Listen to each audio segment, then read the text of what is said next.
Hello, hello. Welcome, y'all. It's so appropriate that Earthbound is playing right now because that is my favorite game of all time. But welcome to another IATSE gameworkers stream. I would love to introduce you to my two co-hosts today. They're piloting this episode with me. We have Kelly Larkin in the upper right corner and Marissa in the lower right corner. Welcome. Would you all like to introduce yourself? Say hi. After you. After me? Okay. Yeah, hi, I'm Marissa Bernstell. I am one of the members on the advisory council for the Gameworkers. I'm also a member and an executive board member of the Animation Guild, or Local 839, which is one of the affiliated locals of the IATSE. Yeah, before that, I'm a storyboarder now for animated television, but I used to work in games. So it's a huge passion of mine to see the industry get what it deserves because I'm doing essentially the same job, just in a slightly different industry, and I benefit from the protections of, having a seat at the table and a contract. Just a little more democracy in the workplace that I did not get at all when I worked in games. So I'm really happy to be here and to talk with y'all today. Thanks, Marissa. Marissa's been on stream before. Y'all remember her. Yay! And when what did we talk about that time, Marissa? I think we talked about contracts and we kind of went over the WGA. Oh, yes. Contract. We talked about the WGA strike and the SAG-AFTRA strike ages ago. Yeah. Wow. We're really? Seasoned professionals. It probably wasn't even that long ago, but time makes no sense. I know, I can't believe Thanksgiving is next week, but Kelly, would you like to say hi and introduce your co-host? Yes. I'm seeing people have noticed the bird in the chat. My name is Kelly Larkin, and my co-host here is Romeo. I am a member of the Animation Guild and have experienced all different types of workforces through my career in animation before I ended up at a union shop and saw just how incredible a union can be for a worker's peace of mind. And I am interested in expanding that into the gaming industry. So I'm also part of this gaming board, trying to educate people about how unions can help games.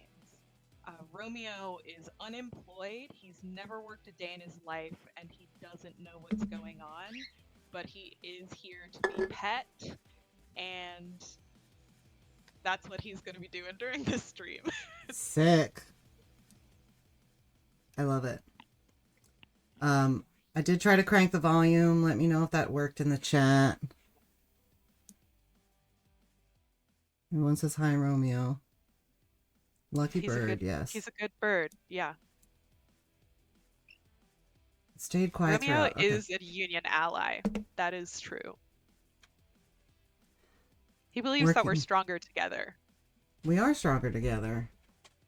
Yeah, I think I fixed it. Let me know in the chat if it sounds better. Great. Sounds better. I'm not too quiet. Okay. No, you're good, Marissa. I'm trying. Okay, cool. Okay, cool. Sick. Audio issues. I love them. Every week it's something new. Would it be an IATSE stream without audio issues? I don't think so. SAG sent me an email about this stream today. What? That is badass. Thanks, SAG. That's solidarity at work. Yeah. Glad to have y'all in the chat. All you new folks, welcome. All you old folks, glad to see you again. Hope you tune in next week too. We're always here every Thursday. But yeah, so today we're talking about who are we? Who is the IATSE? Um, I'm just gonna kick it off with a little bit of background of general IATSE stuff, but the IATSE is the International Alliance of Theatrical Stage Employees. Um, we represent, well, actually, the whole thing is the International Alliance of Theatrical Stage Employees, moving picture technicians, artists, and allied crafts of the United States, its territories, and Canada. But we stick to just IATSE and often short it to just the IA. So we cover people in entertainment. If it's entertaining, we're a part of it. It all began in 1893, so we're over 100 years strong. When representatives of stagehands working in 11 cities met in New York and wanted to establish fair wages and working conditions for their members. And today we work in all forms of live theater, live events, concerts, musical theater,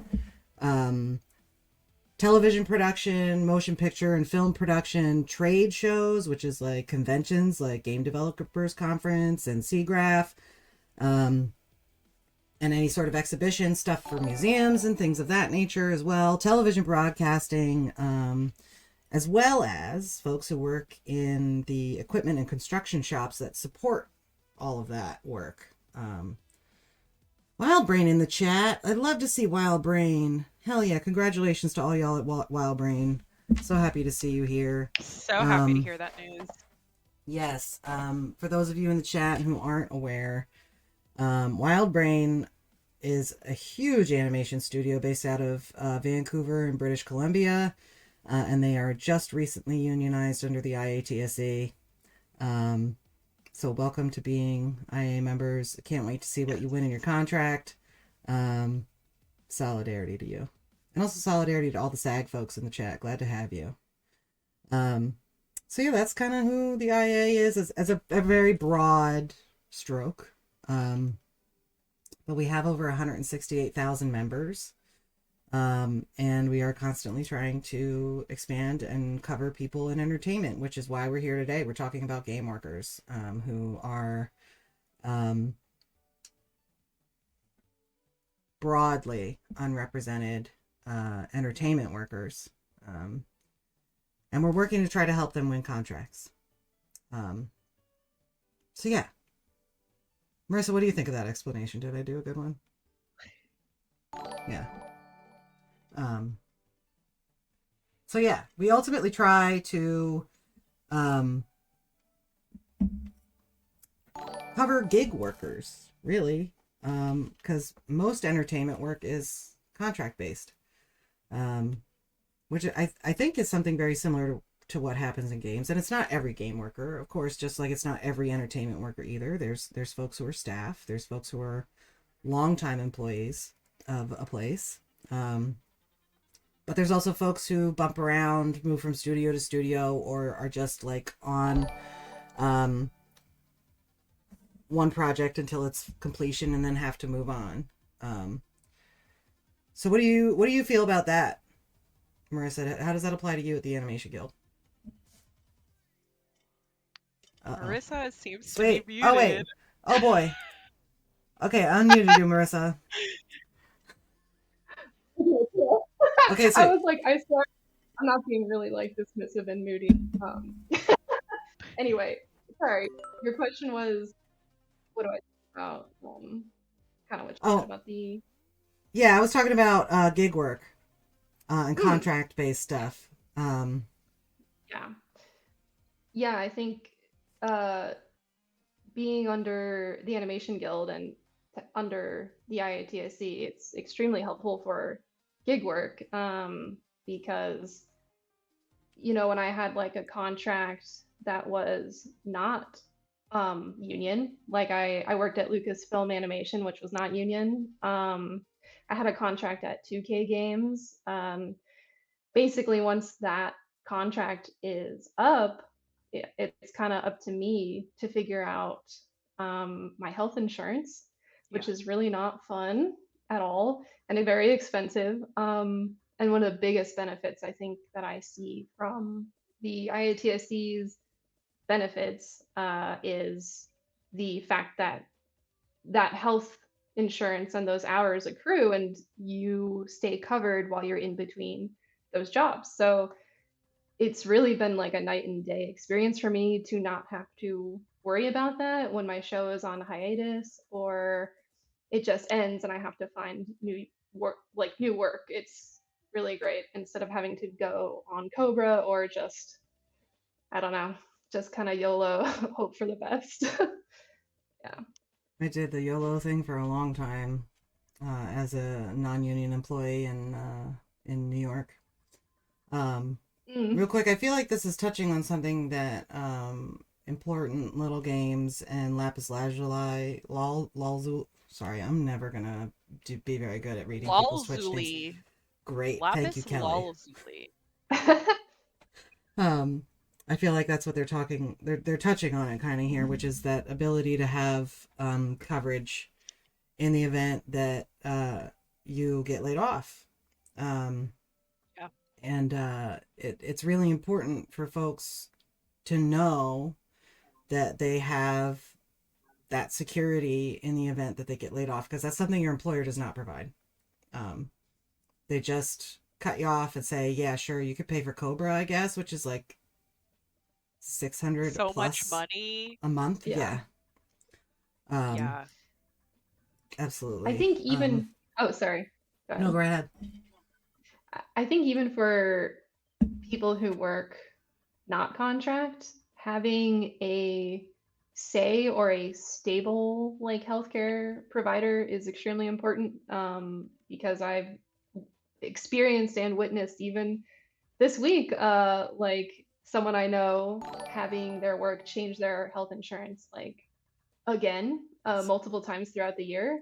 And then it's like all of a sudden the doctor that you've established a relationship with or, that gets all the things you're going through, you can't see anymore.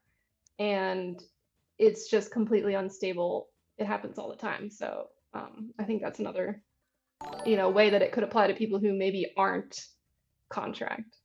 Yeah, absolutely. Before I move on to more chat discussion, Kelly, do you have any thoughts about how Animation Guild stuff has worked for gig workers like all of us? Oh, I think Kelly froze. She's like, no, I'm done. Oh boy. Maybe someday. Yep, there she goes. She'll be back. Anyway, I just wanted to touch on some stuff that's coming up in the chat. Lapis Lazuli. Love your name, by the way. I believe that's after a stone, which I'm a huge stone person. Talking about Communications Workers of America winning in the game space, and yeah, they have a few unions under their belt, which is great. But we're ultimately here to let you know that you have a choice in who represents you at the negotiating table. And I'm not here to say that Communications Workers is the wrong choice for y'all, but you have the decision to make of who you feel is better equipped to help you with your organizing drive and through your negotiations process. And we're letting you know that we're an option too. We're both here to help and support you. We both have very different methods about how we get the job done. And neither is wrong. Neither is necessarily more successful. I will say that I am preferential to the IA because I have a lot of experience with it, and I know that it works for studios like myself and for studios like the Animation Guild, which there's a lot of crossover between IATSE locals and crafts with games work. Folks who work in esports that are doing basically live broadcast. A lot of them are coming from IA locals and taking these jobs at non-union facilities and missing their IA contract. And that would go also for animation workers and for editorial, folks who work in the cinematics departments at game studios. So yeah, just touching on that. Also, I'd be interested in how to get started with IATSE as a solo gig worker. Hespule, I highly recommend that if you are interested in that you reach out to myself. If you type in !IATSE, it will give you our contact information. You can reach out to me. We can talk about what's currently going on with you and how we can facilitate organizing either where you're at or at large. SAG-AFTRA video game committee member here, Lindsay. Excited to have you. I'm excited to have everybody here. But glad to see some committee members in here as well. Yeah, and we are going to talk about esports. Definitely need unions for rates and rights in that industry. Absolutely. And something we're trying to do broadly. Ooh, Romeo's. It's just lone Romeo. Kelly pieced out. I like it. It's like a bird cam to like yeah. chill too. Yes. Oh, he's so cute. Lo-fi bird cam to relax / study too. But yeah, I feel like there's a lot of stuff going on in chat, which is great. I'm so happy that there's so much going on in chat, so I will do my best to try to keep up with it. But we want Romeo's opinion and input on organizing. What does Romeo have to say? What do you think, Kelly? Oh, okay, let me talk to him real quick. What do you think? What do you think about that? Oh. What Romeo says, completely by his own volition, is that organizing is just a great way to learn about what your coworkers are thinking, right? A lot of how a working environment works is that managers kind of want you to be separated from your coworkers in a certain way. And it is frowned upon to kind of talk about how you feel about how things are going on in the workplace. But what management doesn't necessarily want you to know is that if you speak with your coworkers, you have more leverage, and it allows you to not only begin thinking about unionize, but use that power to make your workplace better. And ultimately, isn't that all we want? Not only to work on things that we absolutely love, but be able to afford living and have a certain level of happiness while we do that. Absolutely. Great way to put it, Kelly. Well, that was Romeo. That wasn't me. Right. Yeah, sorry. Great way to put it, Romeo. Yeah. Romeo's a great organizer, an advocate, ally for the IA. Absolutely. Captain Ninja Kid asks, how do individuals avoid the ire of union busting? Oh my god, union busting efforts. That is also a great question, Captain Ninja Kid, and I think in a future stream we're really going to dive into what your employer will do. I feel like we've touched on it many a time in a stream like this, but the biggest way that you can avoid union busting efforts is by being knowledgeable on what exactly your employer is going to do to try to dissuade you from voting yes. And in that way, you know better. Because it's literally not against the law for them to straight up lie to you. It's under free speech. I think a lot about that poster that was in one of those, I can't remember which airline it was, but there was an airline that was trying to, organize, and they had posters up that were like, with your union dues, you could buy a PlayStation. And it's like, what are you trying to do, man? Yeah. Yes, it was I want Delta. Health insurance. PlayStations are cool, but health insurance is really cool. Yeah. Yeah, and thinking about what you Wow. get for those dues, right? Like Yeah. the the part of dues that I think people get hung up on is like, okay, it's money. You're taking money away from me. But what are you getting in return? And being participatory in your union makes it so that you're getting the most value. Making sure you're showing up to vote, making sure that you're showing up to present your opinions about what you want to see changed at your workplace. Because ultimately that's how you not only feel value out of your union membership, but you are part owner, because you are part owner of a union. The union is not the IATSE. The union is not anything else but you and your coworkers. So making sure that you're participatory in your union is so important, and I think Marissa can really speak to that because Marissa's very active in the Animation Guild, right? I definitely try to be active whenever and wherever I can, for sure.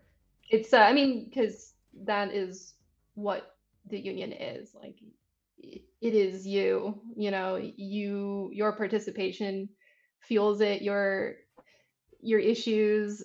Like if you don't speak up, if you don't take action, like who will? And if you all do together, you're even stronger. And that is frustrating about the dues thing. I mean, ultimately, what the employer is trying to do is to weaken you. Like, Yeah. unfortunately, money is power in our society, and by cutting off those funds, it just weakens workers, like not just union workers, but all workers. So any Yeah. kind of tactic like that, that's all that is. They try to divide you and make you weaker. But Mm-hmm. yeah, no, Divide and the more conquer. active you, yeah, absolutely. They know that's how how they get to uh not share the wealth or the power.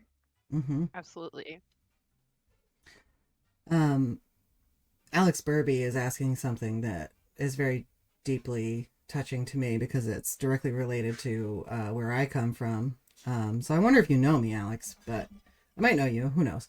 Alex says East Coast TV animators used to feel pretty disconnected from TAG. What's the best way to get started in organizing for games regardless of where you are? And that's a great question, Alex. And I would love to say that regardless of where you are, let's organize right now. Let's do it. It matters not if you're in Los Angeles County or New York or Texas, an at-will state or a right-to-work state. We're trying to form a national game workers union that covers people coast to coast, state to state, in the United States, Canada, and Puerto Rico. So if you're interested in organizing, let's do it.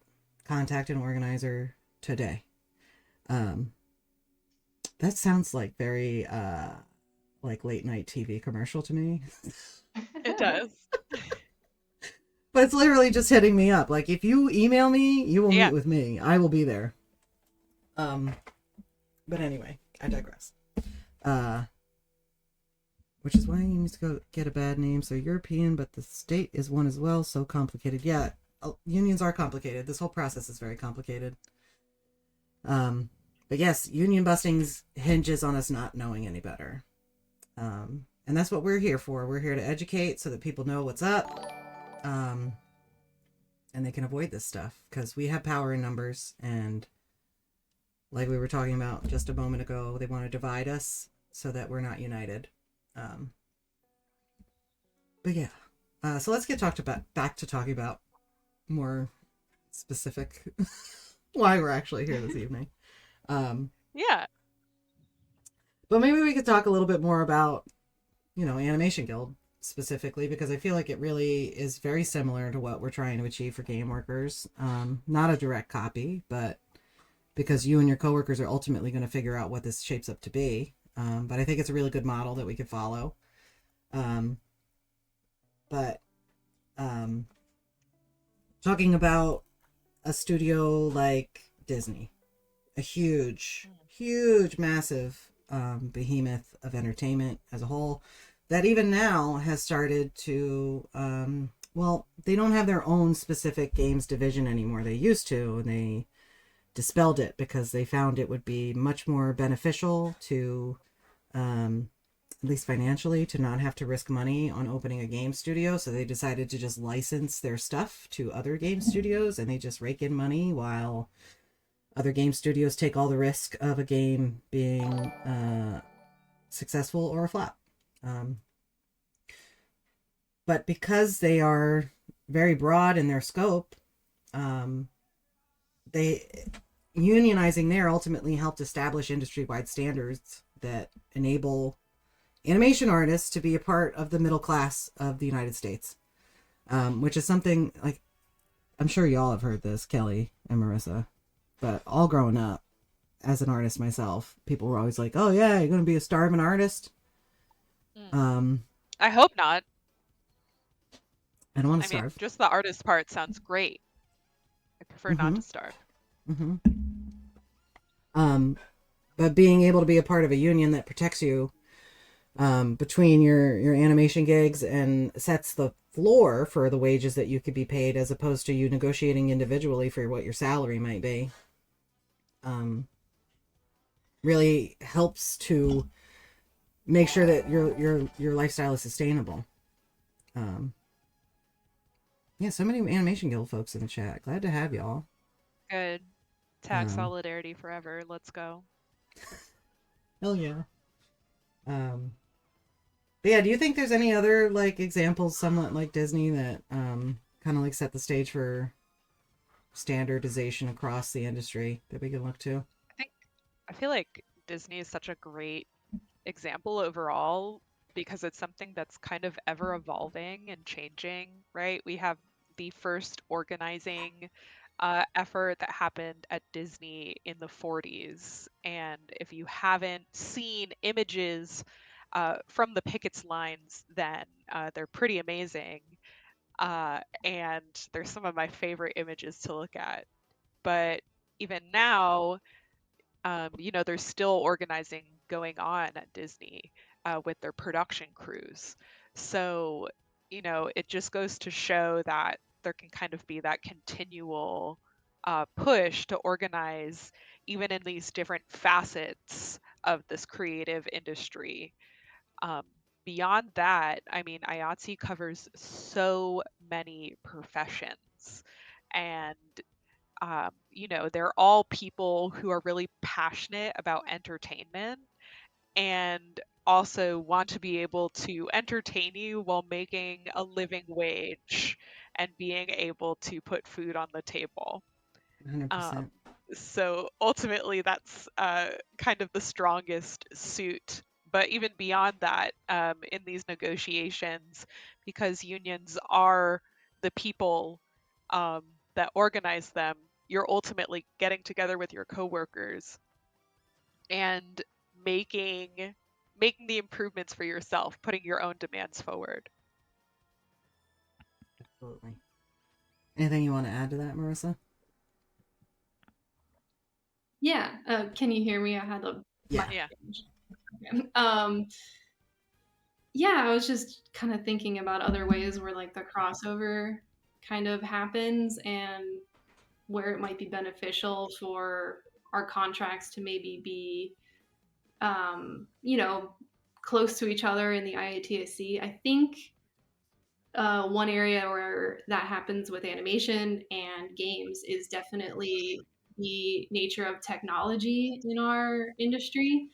I think we're always facing like intense like technology growth, and we see it with AI, and that's a big one, and just kind of how programs are changing and how that kind of affects us job creep wise. Like some programs are like, now you can do it all just in this one thing, and it's like, yeah, but I'm taking away someone else's job if I do that, and there's only so many hours in the day or I can do all of these things so well. I think that happens in animation. It absolutely happens in games.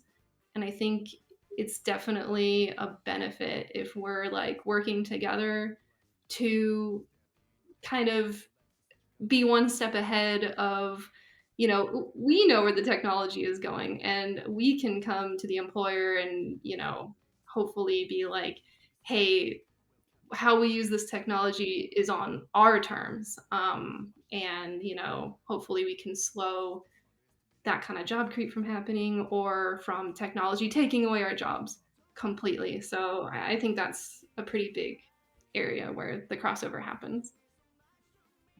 Absolutely, Marissa. And you bring up a good point about like technological change. And those of us without a union contract don't have the ability to negotiate around those types of changes that affect us deeply.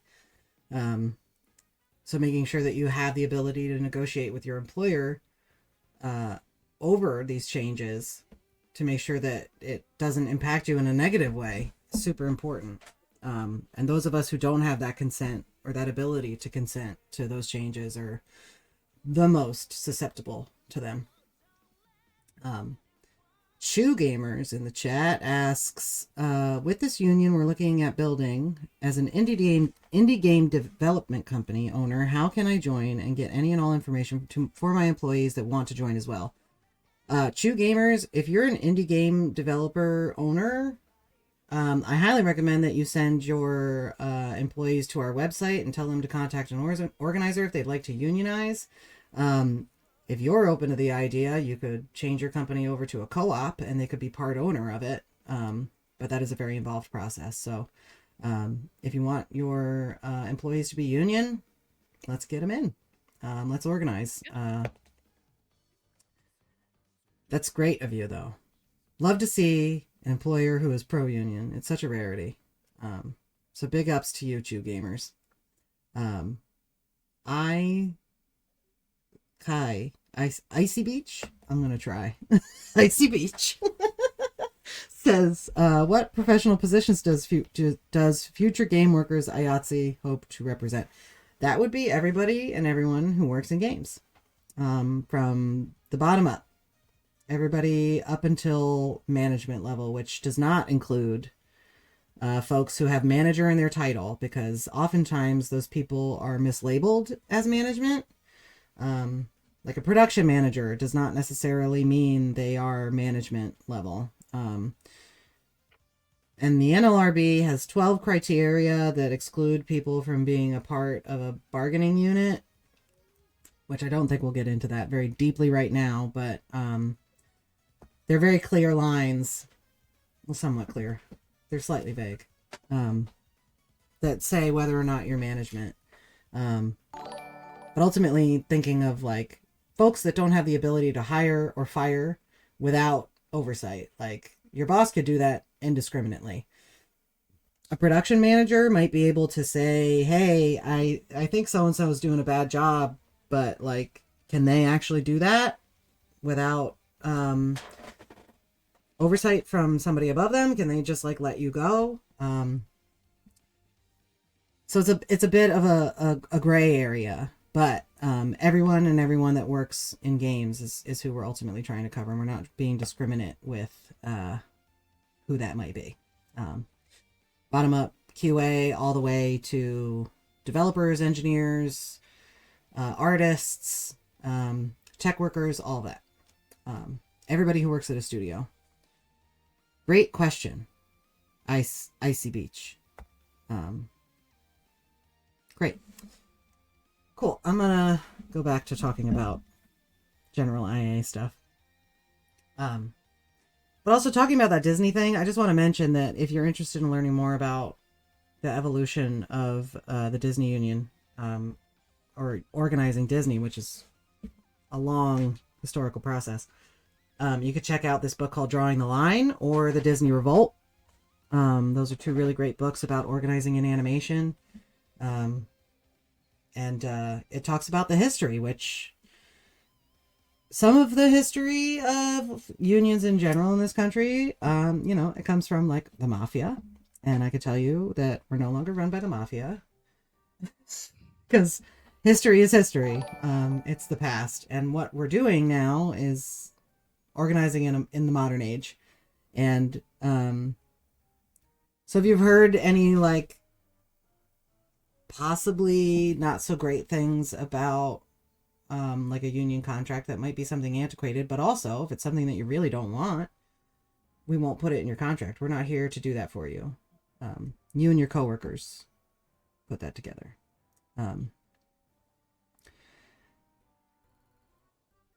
Welcome, Keish, from Local 891 in Vancouver. We have tons of studios in our city. Sweet, send them our way. Keish. I hope I'm saying that right. I'm really not good at Twitch usernames.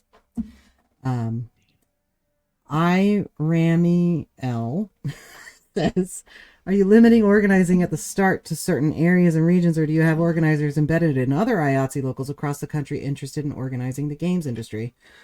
That's a great question. I think Marissa and Kelly could both touch on that a bit. What do you think? Let's go. I think that if you are interested in organizing your game studio, you should reach out to us, and it really doesn't matter where you are. With the power of the internet, we are able to connect directly to you and discuss organizing with you wherever you are. Yeah. Her mic is actually- not connected. What? Oh. Who? Somebody says, I think her mic is not connected. Mic level low. I am trying so hard with this audio, folks. It looks like it's blasting on my end. I'm trying really hard too, guys. I'm sorry.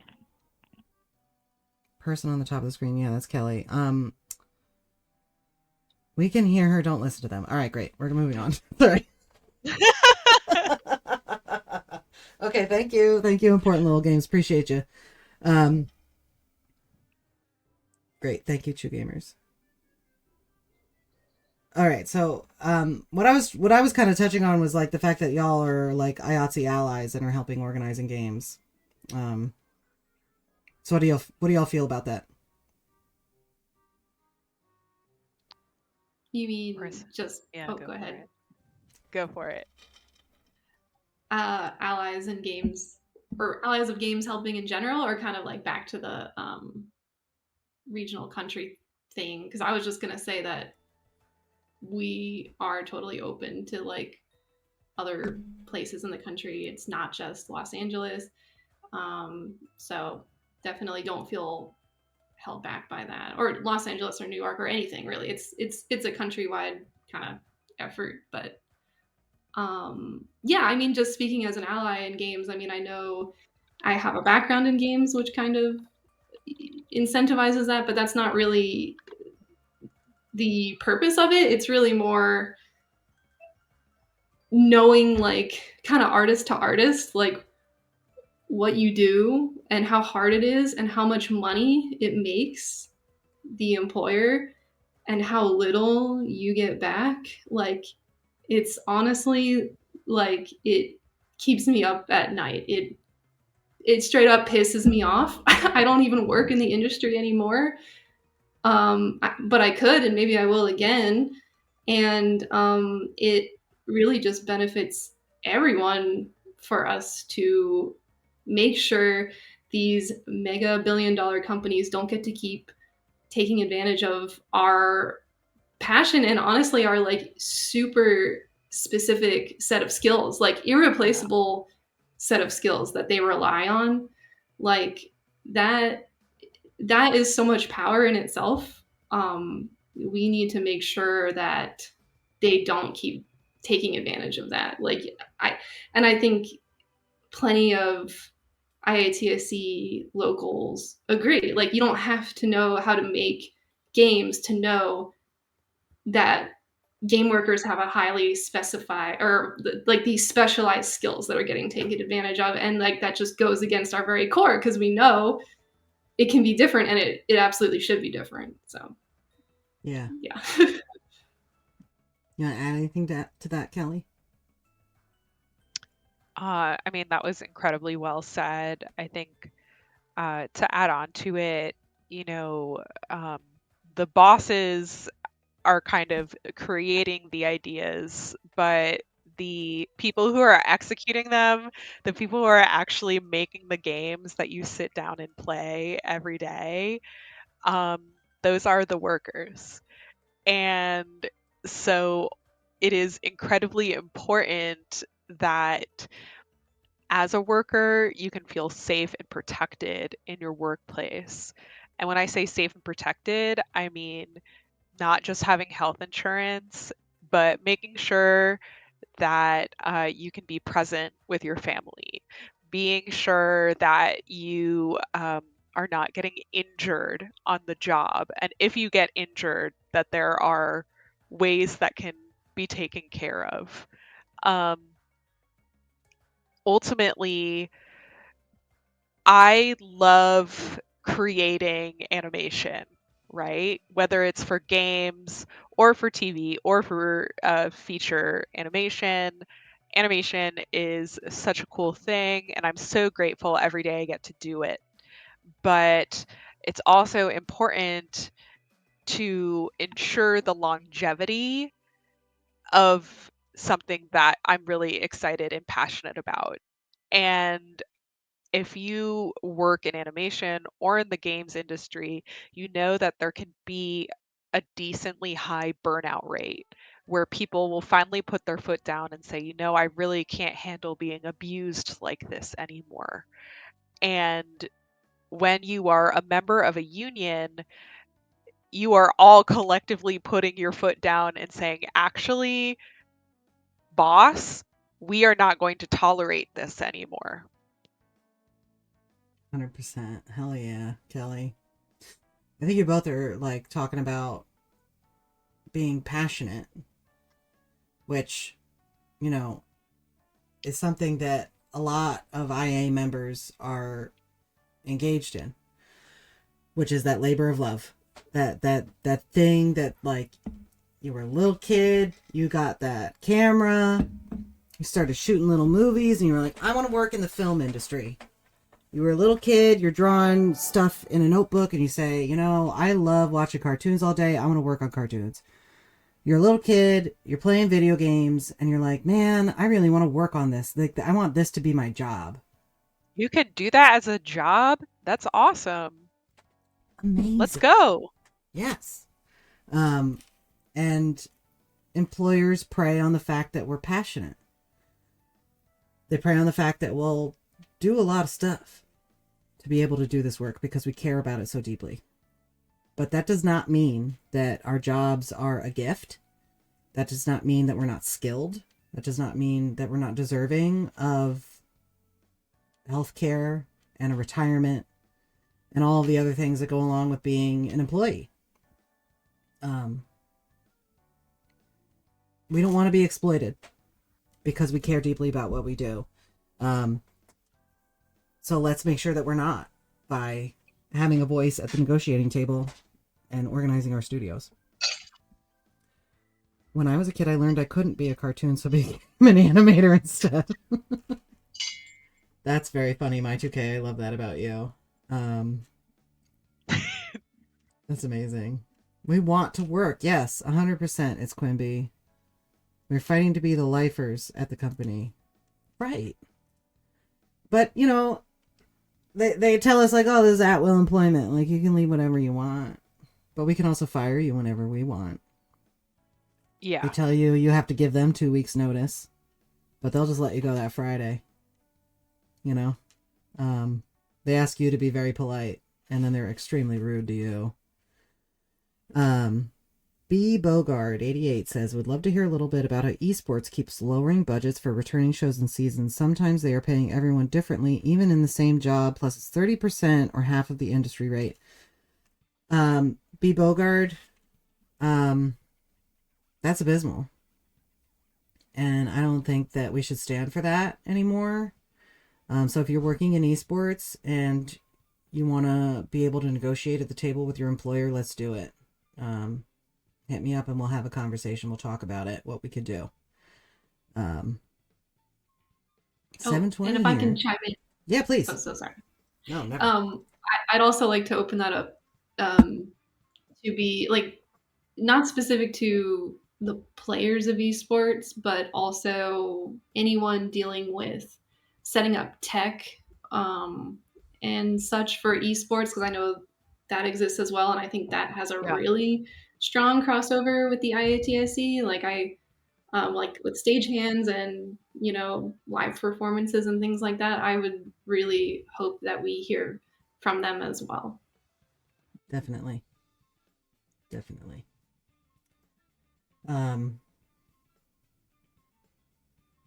Yeah. Talking about so much stuff.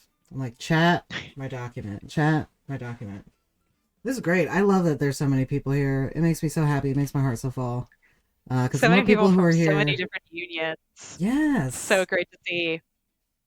the more people that are here, the more people we're reaching, and the more they'll talk to people who work in games and tell them what's up, so that we can organize. Because that's really what it comes down to, like, as much as us being here and having these conversations is so important to educating folks,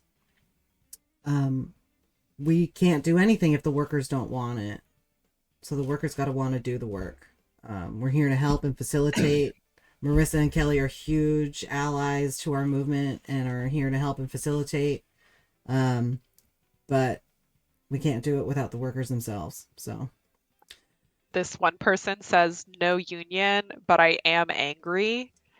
And I completely understand that sentiment. And I think it is really easy to be angry about the state of things in the workforce today. Um, Especially, I'm speaking from the perspective of someone in the US. Um, but I feel like our government, as well as these companies, have worked really hard to make sure that people are uneducated about unions and what unions can do for them. And as soon as you learn that, you can take that anger and channel it effectively to speak to your coworkers and learn what they're thinking about so they can speak to their coworkers and create this chain reaction that can ultimately end up as a union. um, I think it's really important to be able to take that anger and channel it into something very productive in that way.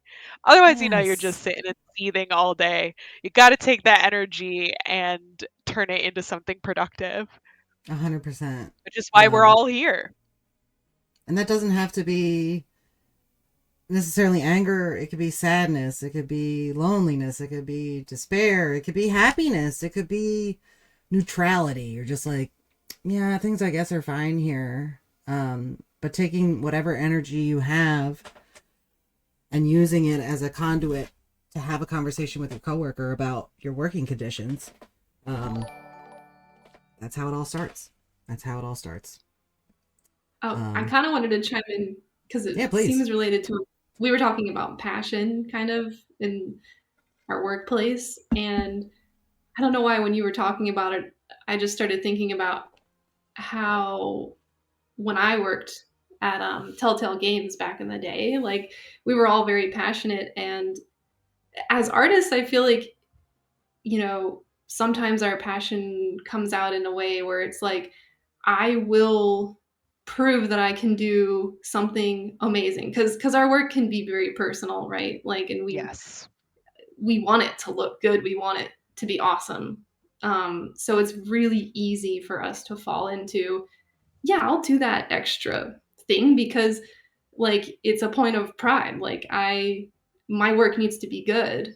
And if there's a way we can sort of shift, maybe some of our coworkers' mindsets, like to be prideful in a way where you don't have to like be prideful about your work and your time. Like, um, you don't need to do that extra step. Like, why do you feel like you're not going to be successful, like with the time given? And that's kind of like where the core issues are, like with the production and this slowly creeping, like there's no time, there's not enough people. Like I try to, I'm just enabling people to feel prideful about their work in a different way than having to feel like they need to go above and beyond, in some cases for free. Yeah. Yeah. Mm-hmm. My first job um, in animation, was not union, and I would work myself until I was physically ill. And the only benefit that was giving anybody was to my bosses, right? And it was making me question, like, why am I even doing this? You know? Um, and so it's really night and day when you join a union and you see, oh, I can like I can still be passionate about my work. I can still really put all of my passion and kind of channel it. But I also am required to take breaks. I need to take breaks. I need to eat a certain number, between a certain number of hours. Um, and those little things really help. And more importantly, you can also be paid for overtime, which is, if you're going to put in the time, at least get paid for it. I think you touched on something that resonates a little bit with myself about taking breaks. And I just want to let Keish in the chat know that I'm going to address your question as soon as I'm done with this lot. Um, a lot of game studios will be like, hey, we're doing crunch, so we're going to provide food for everybody. Mhm. But I just want anybody who's working crunch, or even anybody who's working in a studio where they're like, yeah, we'll buy your lunch or we'll buy your dinner. It's not a luxury. They're not like giving you something that well, ultimately what they're doing is providing fuel for a machine to produce the thing that they need. Yes. Um, and in a contract, if you're working on union contract and you've got clauses around overtime and crunch, like that has like you have to be fed. It's called a meal penalty. If they don't feed you, they don't give you a break to eat, they pay a penalty. So really great point you brought up, Kelly. So Keish is asking about the organizing between the United States and Canada. And Keish, I want you to know that the IATSE is international between the United States, Canada, and Puerto Rico. So if you are in Canada and you want to organize your game studio, hit me up. I may not be the charge that is helping you, but I will connect you with the right people and get you where you need to go. So let me know if you're in Canada. Let's do this because we're definitely interested in Canadians as well. And XLX Twitch, love to see you again. I feel like every time I read your name, I get better at reading it. Says, my anger was seen as a hindrance and a negative aspect of who I am, but I am so glad to see more angry creators and artists like myself. I'm new to both animation and games. It took so long for me to get into anything that I wanted to do, but obviously my dream is many people's dreams. I'm so tired of the closed doors, the abuse many creators have gone through, and just the unfairness of it all. Yes, let's level the playing field. XLX Twitch. Someday I will get your name Agreed. right. 100%. IRAMEL asks if we have any resources on hand or a website about changing mindsets of colleagues or getting folks interested in organizing together. IRAME, if you are interested in organizing at your studio and you want some strategies on how to approach your coworkers, please hit me up. We'll have a conversation. I can arm you with all of that information. And I feel like in a future stream, we will touch on this. We'll talk about how you can talk to your coworkers in a more concerted effort. But if you're interested in doing that now, hit me up and we'll get it together. Well, I can guide you throughout that whole process. Pizza is not a benefit. So true. Just to add on to that, the discussions that you have with your coworkers are going to be very dependent on your studio, right? So it's so beneficial to be able to get that one-on-one time with Chrissy, who is so amazing at this. Um, and it's just really important that you listen to your coworkers and really understand what their concerns are, and ultimately, um, you know, also understanding what kind of those red flags are, from your company. because it's very likely that some of your coworkers will come to you and they will start bringing up concerns that are kind of just like talking points from your employer to dissuade unions, and learning how Mm-hmm. to pick up on those flags and disarm them is really important. I loved the karate move. That's exactly what we do. Yeah, No, but it just is do that to deflecting. your coworkers for sure. It is deflecting that like anti-union mentality stuff that they throw at you and just saying nope, right back at you. Um, I love that everybody's talking about pizza in the chat. I realized the other Wish I had day some that pizza right now. That would be I nice. know. I realized the other day that the first collective collective action that I ever participated in was around like it was surrounding pizza. Um, I used to work at this animation studio in New York that no longer exists, thank God, because they were extremely abusive. Um, and I'm about to caveat that with they gave us pizza every Friday, but again, it's not a luxury, right? They gave us pizza every Friday, and they always got Papa John's. And we were like, we're in New York City. Why are we not getting New York slices? So we all came together and we demanded New York slices, and we got them. And if only we had recognized our power at that time. What a wild time. Alex Burby knows the studio. Did you work there, Alex? That kills me. I'm so glad that somebody else knows what I'm talking about. They get what I'm laying down. I'm No out of number of games. pizza parties can make up for actually good health insurance that Truth. stays with you between jobs. Truth. That is a There was a crime. meme. Oh, sorry. No, go ahead, Marissa. I love the meme that's like, take the pizza and organize anyway. Hell Yes. yes. Hell yes. Get that mushroom slice, that pepperoni slice, eat the whole damn thing, and organize anyway. Hold for Tone says, glad to see y'all here. Unions are amazing for these situations where the studio's doing things improperly or have abusive work expectations. You can call your union and they can help make sure that everyone has a better work environment and those in charge at studios or networks are held accountable. Pizza is unacceptable. Pizza is the Band-Aid on the bleeding wound. Yes. It is the exploitation of our labor. Pizza for healthcare. New 2024 slogan. I Light for You asks, would this international union be under one number or would there be separate numbers for each country? That's a great question, I Light for You. And ultimately, because there would have to be separate collective bargaining agreements, because like workers in Canada don't need a healthcare plan. They have one. It is provided by their government.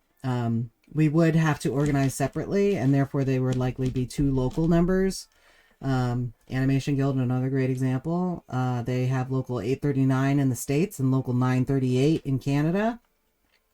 But they would both be national, and not just one spot, one area, one specific local. So great question. So we talked about passion. We talked about meal penalties. We talked about Disney. We talked a bit about crunch and pizza. There's many skills that are present in IATSE locals that are also present in games. And I feel like Marissa and Kelly can speak to this very deeply, so I'm going to let them do that. Is that cool? Yeah. So what do you, like, Marissa, I know you worked in games specifically. Like, was there other things other than animation that you saw that were members of IA locals or could be members of IA locals? Yeah, for sure. Just off the top of my head, I know that games has editors. That's like they have their own local in the IATSE, the Editors Guild. There's also people who work in audio that I think would, apply. trying to think, audio, animators, cinematographers,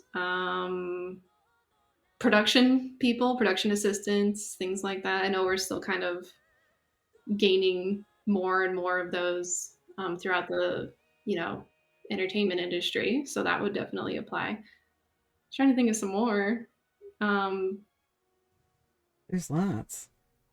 Yeah. I'm sorry, I'm not trying to quiz you. Oh, and writing. Oh. Writing's a big one. Obviously, Yes. writing. Yeah. Yeah. Directors Writing, and producers. as well as, Yeah.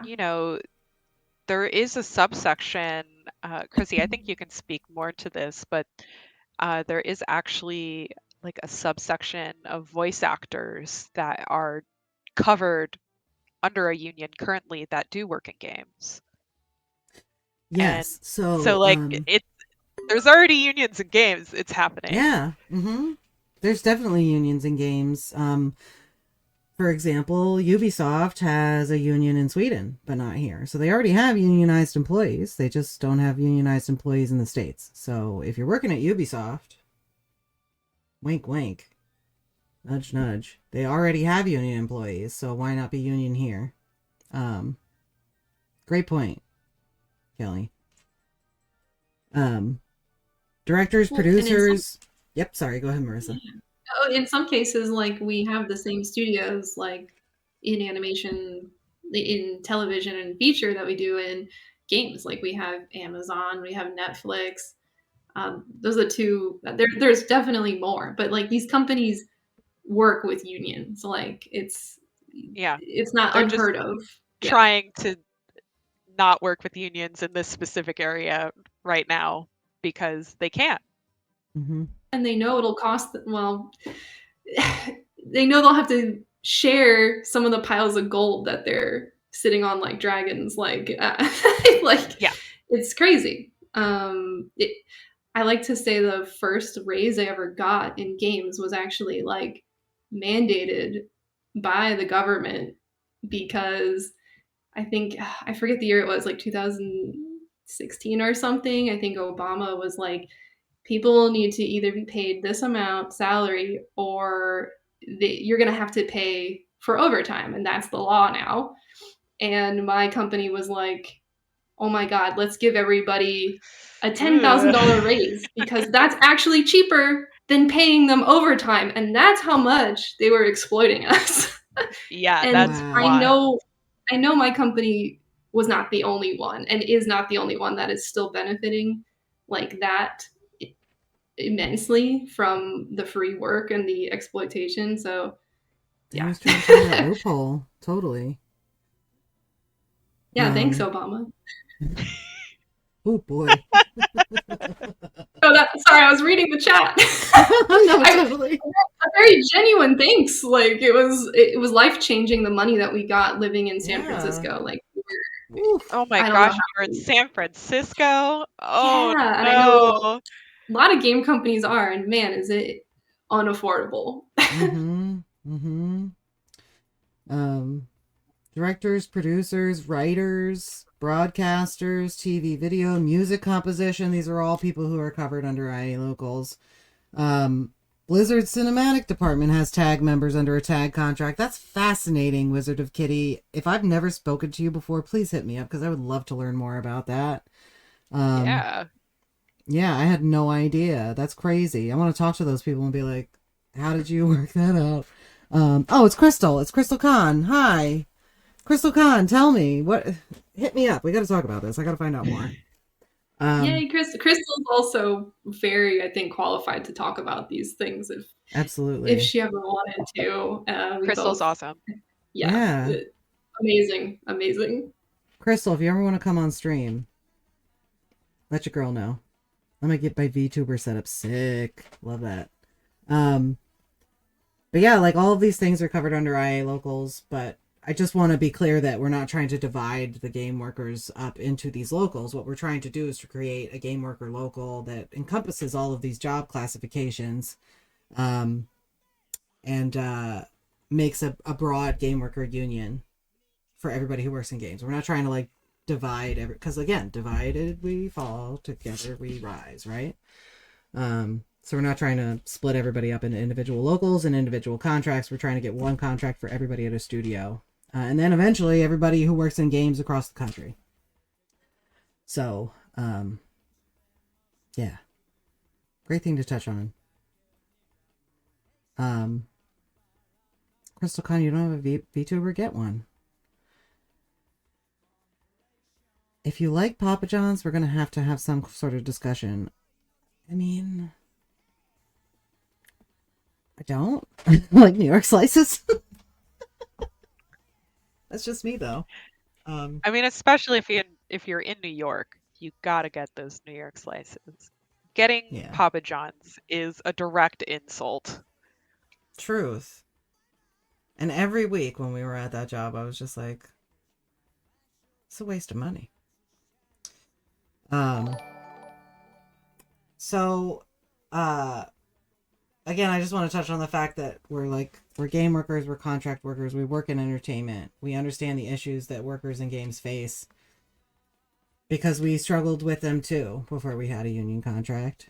And as somebody who very recently negotiated the first contract for Titmouse in New York as a animation worker, I completely understand what it's like to work without a contract and now what it's like to work with one. And I think Marissa and Kelly can also speak to that.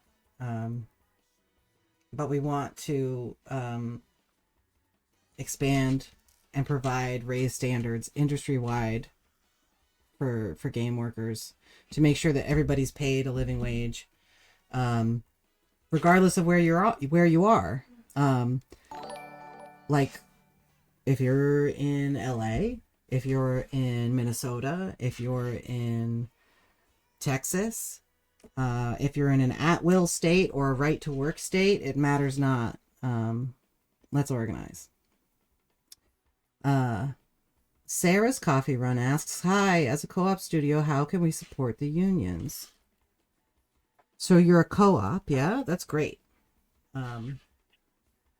Marissa or Kelly, do you want to chime in on that? I think it's super freaking cool that you are part of a co-op.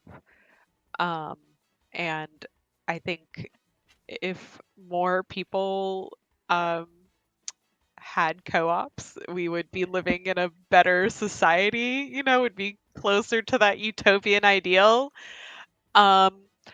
Ultimately, in a co-op, you should still be knowledgeable about how you can help each other. And that also extends to people not in your co-op, right? So people that who also work in games. Being able to have these open discussions about what your studio is like is really important. Being able to spread that awareness is, for me at least, the number one thing you can do. Yeah, I was kind of thinking the same thing, just being pretty public and open about what that looks like, being a co-op for, your employers or your employees. Actually, even having your employees talk about it would be even better, like openly saying how much they benefit from having an influence on the decisions and, a fair pay and it's and how it's night and day most likely from their other jobs in the industry. And I guess, the closest thing to a co-op would be a union for some of these giant studios. So yeah, I think just helping spread the word. I hadn't even heard of co-ops until pretty recently, and it was mind-blowing. So yeah, I think just being as open as you can to share what that experience is like both from your side and from, the people who work there. Yeah. And just to add on to it,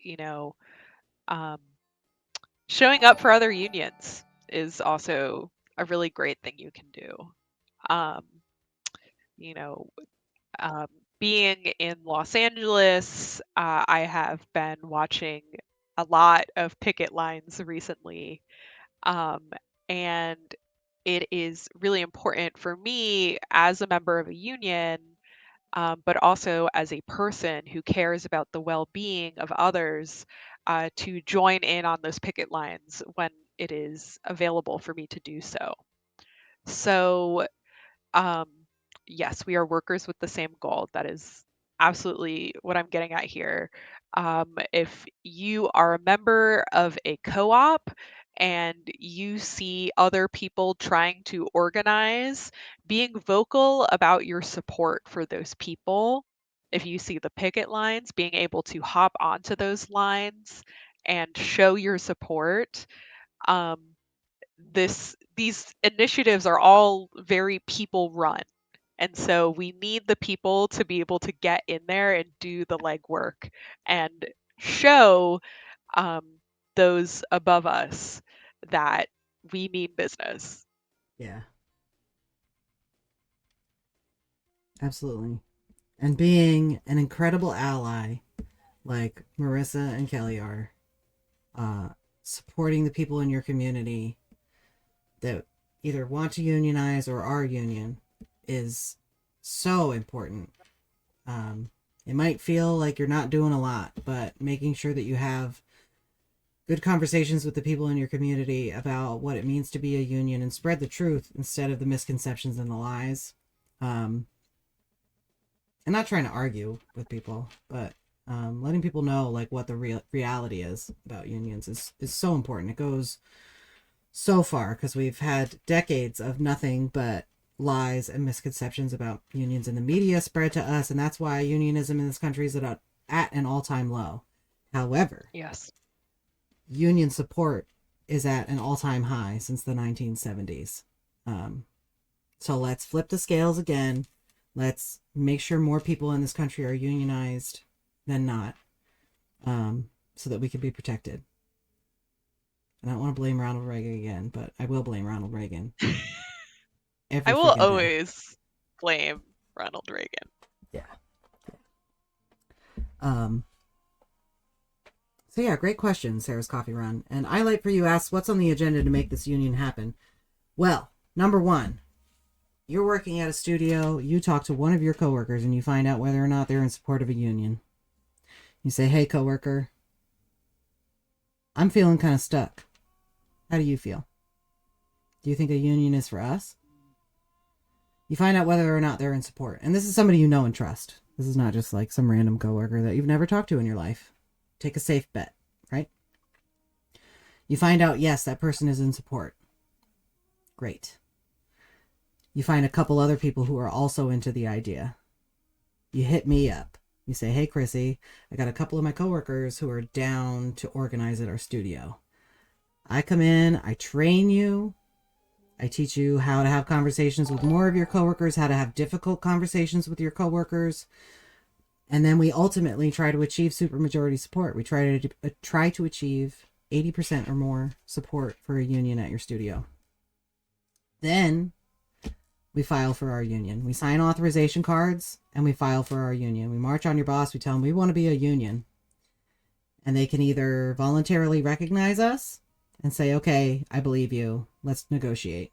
Or they could force us to an NLRB election, which basically says that they don't believe us, that we signed all these cards, that we did all this legwork, and they think we're liars. So we vote again for our union because we will vote again and again and again and again for our union, because we know what we want.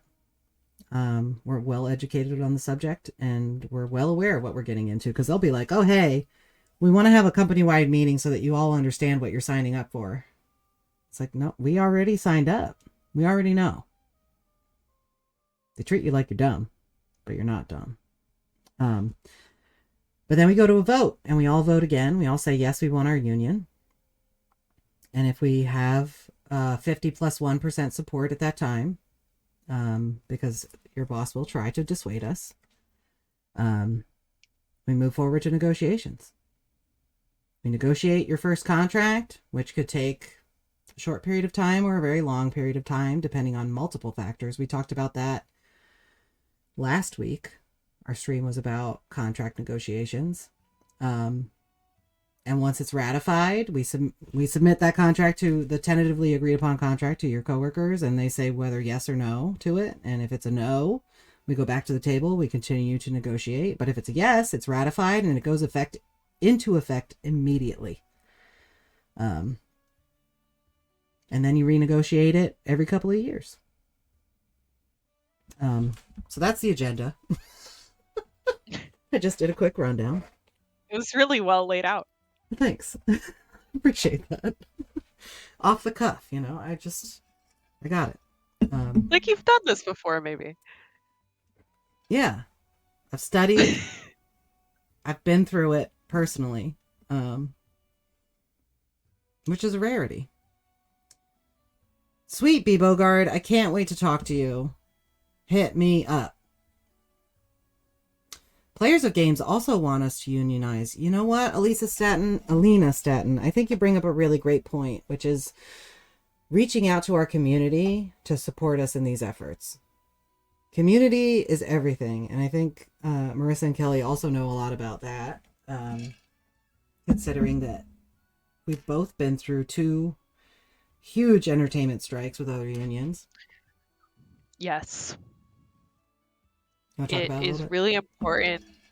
It is so important to have a unified face. And that is not just from the people working in those industries, it is also a fan of those industries. And it is so important, if you enjoy animation, if you enjoy games, and you learn how those things are made, and you discover that these things that you love were built on suffering, right? It, at least for me, it kind of takes a little bit of the joy out of it. Like, I am so happy when I can watch a film and then I learn that the people on that film were paid fairly and were respected for their time. To me, that makes it a better thing. So ultimately, paying attention to the messaging that these unions are putting out during strike times, and sharing the word, spreading the awareness.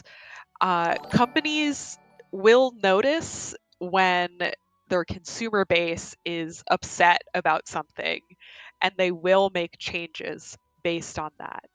I could cite a million billion examples on that. And I think the most recent one um, has to do with a certain game engine that changed their pricing policies. And, that is not done by any stretch of the imagination. There's still a lot going on there. But overall, people spoke out about it, displayed their discontent, and that company listened and is actively making changes. And to take that energy and apply it um, to organizing or even supporting organizers is super important.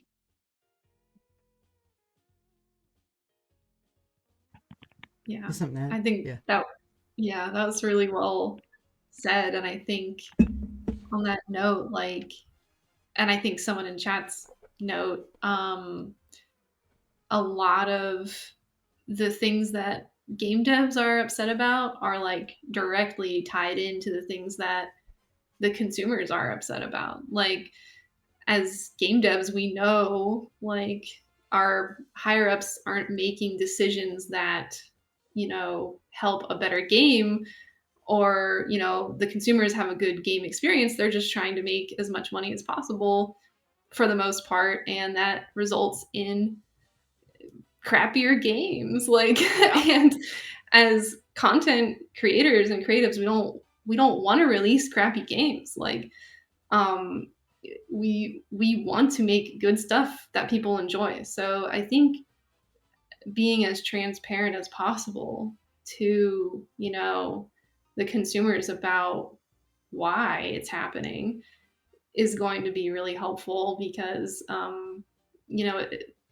the companies absolutely aren't going to want to take the blame for it. So I think being open about why certain things are happening is super helpful from anyone, like from game devs, from artists anywhere, anyone in the IATSE. Like, we face the same issues. Like, the quality usually comes from management wanting more done in less time, and we just know the quality is never good when that happens. Yeah. And yeah, I think we were talking about like solidarity and stuff. Like, oh wait, sorry, I'm getting ahead. I read something in the chat, so I'm gonna jump in when that comes up. So never mind, I take it back. But Well, I was those are just my gonna say, like, during the strikes, the WGA and the SAG strikes, like, IA was on the picket lines with those folks because solidarity is so important. It's power in numbers, you know. So like,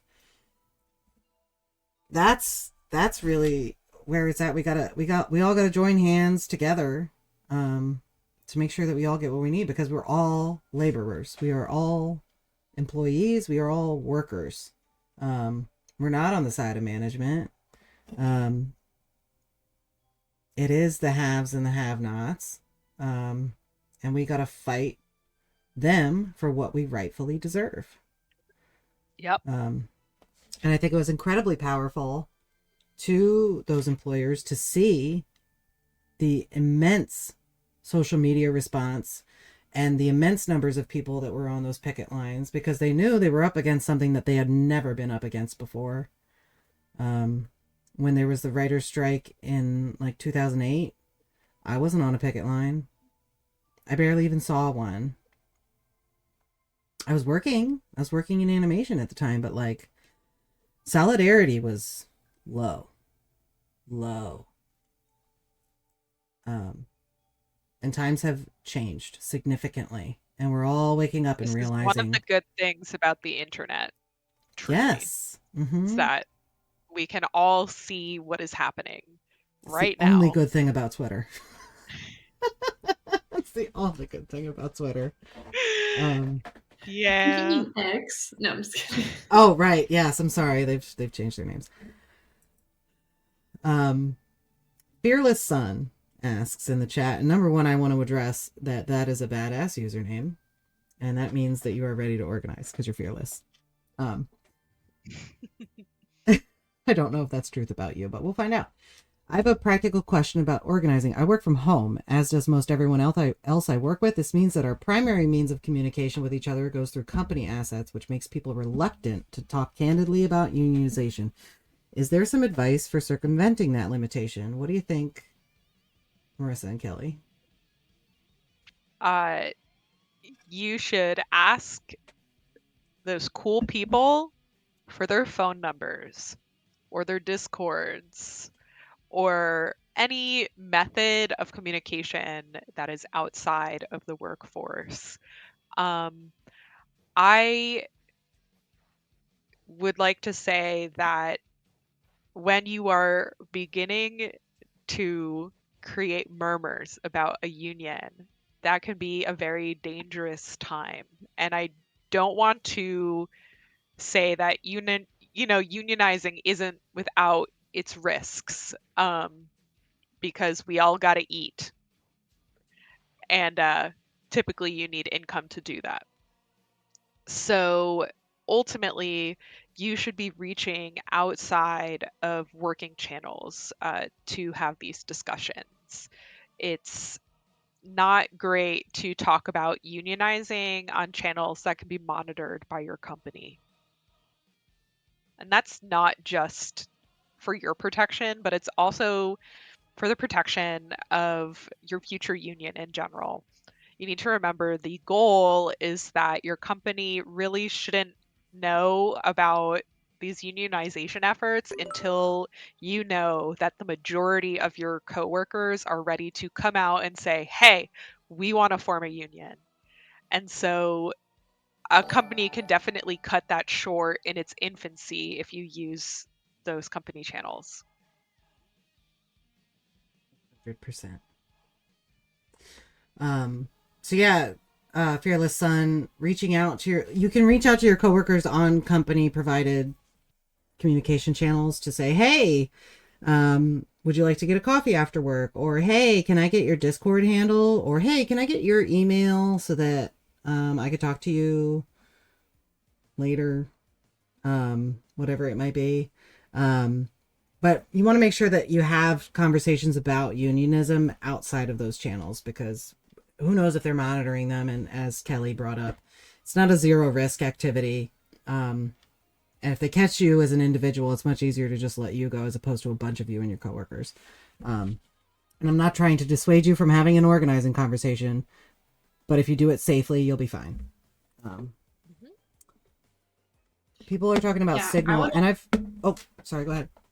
Oh, sorry. I was just thinking about this. I would almost encourage trying to get their phone number to text them, because even if you email them on a personal email, they might open it on a work computer, and I don't know how much, your employer may be looking at that, but it's worth considering. Like, maybe you're just like, can I have your phone number? I'm trying to plan like a online like game party, like we're gonna play Among Us or something, just something. And you actually could do that too and talk about, how sus your boss is being. But I don't know, just some sort of excuse to maybe get their email or their number. Yeah. What we're doing, not sus. What they're doing, very sus. Great advice. I hope that answers your question, Fearless Son. And if you're interested in learning more or kind of like diving into what that might be, please hit me up, cfellmeth@IATSE.net, or just hit !organize in the chat and it will give you my email address.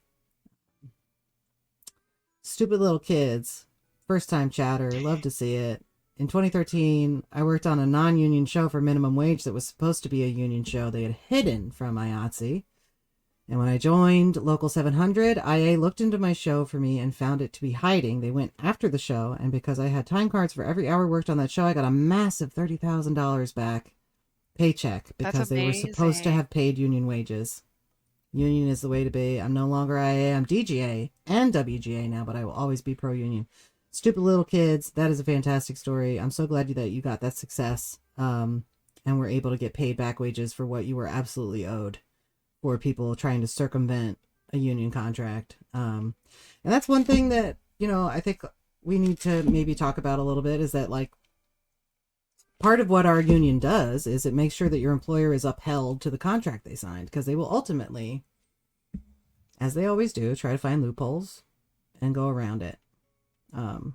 So part of like what your dues and all of that goes towards is like making sure that people like stupid little kids get back their back pay that they were owed for that job from an employer that ultimately tried to hide from a union contract. If I can touch upon that as well, I would just like to share a story of one of my interactions I had with the Animation Guild. I was working at a union shop where unfortunately we had a bunch of layoffs, and I was on a small team of animators, but they cut like 80% of us. It was pretty brutal. And when we were in HR, they handed us a piece of paper and they were like, you should sign this, and we'll give you money to sign this. And when I read the paper, I had no idea what it was talking about. It was entirely legal jargon, and I had no clue what any of it meant. And one of my coworkers who'd also been laid off and had also received this piece of paper scanned the document and sent it to the Animation Guild's lawyer. And that lawyer got back to us and said, okay, this is what this piece of paper is saying. These are the consequences if you sign it. They basically broke everything down for us in a way that would have been entirely inaccessible to me if I had not been a member of a union. Ultimately, what I think is important to remember is that these companies do have a ton of lawyers that are working really hard to protect their interests. And they are kind of banking on you as the individual employee to not have access to those things. And it makes it a lot harder for you to be educated. And so, in that case, I was able to make an actual educated decision on whether or not to sign the paper. And I'm really grateful that I was able to have that resource. Yeah. In organizing, we're here to help you read whatever contract you get that suddenly management sent you and is like all in legalese and you're just expected to sign it. Just sign it, Don't just sign it. please. That's what management wants you to do. They want you to just be like, yeah, sure, I guess, because if I don't sign this, I don't get to keep my job, so I just have to. We're also here to help you dig into that legalese and figure out exactly what it says, because we also have a team of lawyers on our side, which are here to help you and here to help facilitate everything that you need for your organization effort, including going through whatever policy they might be enacting during our organizing that affects you. So all good things. To answer P. Kirsch, signing the paper would have just meant that I wouldn't have been able to talk about my experience getting laid off. Non-disclosure agreement, yeah? Which is, I think, illegal now to ask, right? Or illegal to do that in order to get severance. Yeah. Yeah. I didn't sign the paper, so I'm talking about it. Great. Love that. Awesome. Pete Kirsch asks if they hold your severance. I was so lucky to actually get a job very shortly after, so it became a non-issue. It was in the same studio. It was just like in a different department. So ultimately, I was very lucky to not have to deal with any of the aftermath, but I was also able to make the educated decision not to sign the paper. We kind of have a cool thing in our contract too that incentivizes studios to hire people back within a certain amount of time. If they don't, they have to pay you something called dismissal pay. So it's kind of just another thing that can, get them in the wallet for, just absentmindedly throwing people out the door. Like there's a little more of an obligation to bring people back to work, which is nice. Yeah. I also have this cool, I don't know if you can see it. It's like your wine gardener or your wine garden rights, which is kind of a lot like what you were talking about. I know they handed out. That's awesome. Kind of a lot like, yeah, similar in if you feel like you're going to be brought into a meeting that's like either going to lead to your termination or some disciplinary act, you have a right to bring a union representative there as like a third party to kind of listen and kind of be like diplomatic and like, hey, is it really fair that so-and-so is going to get fired because they spilled a coffee or something? Which is really beneficial. I think I've been in situations in games where I've been like extremely harshly punished for almost nothing, and no one was in the room with me to kind of be like, I think this guy's like anger management problem and not the worker's problem. So stuff like that. So you have your wine garden rights, which is your right to union representation in any sort of disciplinary meeting. So if your boss brings you in and says, hey, I just want to talk to you, and they're sitting down and they're like, yeah, your performance is kind of not living up to my standard and we need to talk about your job, you could be like, hold the door.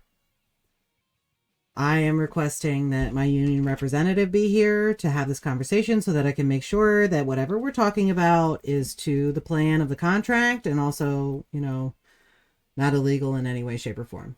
And the one thing about your Weingarten rights that I want everybody to understand is that, like, if you decide to then just, like, if your boss is like, no, I want to have this conversation now, and you decide to just, like, get up and leave, that could be determined to be insubordination, and you shouldn't do that. So unfortunately, you got to sit there and let them figure out what your Weingarten rights are, because they probably don't even know. They probably are just like, your Weingarten rights, did you just make that up? We know our rights as laborers. It's sad that they don't care to look up that information on their end, but they'll learn very quickly what they are. But they have to reschedule the meeting so that your union representative can be there to make sure, again, that they're following the laws or the rules that are outlined in your contract and are not breaking any of them. It's a very powerful thing that non-union folks don't have. Because ultimately what happens when you form a union is that a lot of states in this country are at-will employment states, which means that you are free to leave whenever you want, and your employer is free to fire you whenever they want. But what we do with a union contract is basically make it so that your employer has to fire you for what's called just cause, meaning they have to have a reason. And we outline a grievance procedure, which is the step-by-step process that they have to go through in order to determine whether or not you are deserving of being fired. A lot of people attribute this to, like, oh, unions protect lazy workers. That's not what this is about. A grievance procedure is there to protect workers who made one mistake. Like, you were late to work once. Your boss can't fire you for that. They have to warn you. They say you were late. And you're like, okay, I'm sorry, I'll never do it again. If you continue to repeatedly do it after they warned you, then they have to provide evidence. They have to be like, okay, well, here's a whole pile of times that you were late to work. And here's the documentation that proves it. But it ultimately outlines a process that they have to follow so that you can't just be fired on a whim. Qualified immunity. Z++, I'm not up on what that means. Is that, like, do you know, Marissa or Kelly, what qualified immunity is? No. Okay. Z++ is on a whole different league than we are. Seriously, Z++, are you like plus a lawyer? I'm glad to see Mental Toast type in our help command that outlines a list of resources for folks who were laid off. So if you need anything, it goes through many different states, and also some IA resources for things that are available not just to union members, but people in the areas in which people are affected. People who are laid off, people who need unemployment resources, all of that stuff is outlined in there. Don't forget Amazon owns this. Oh, you mean like they own Twitch? Yeah. Well, I feel like they would have shut us down if they cared. But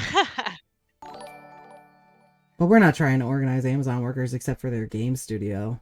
If you work at Amazon Games, I know y'all just had layoffs, but yeah, we'll talk about it. Great. Well, any final thoughts, Kelly, Marissa?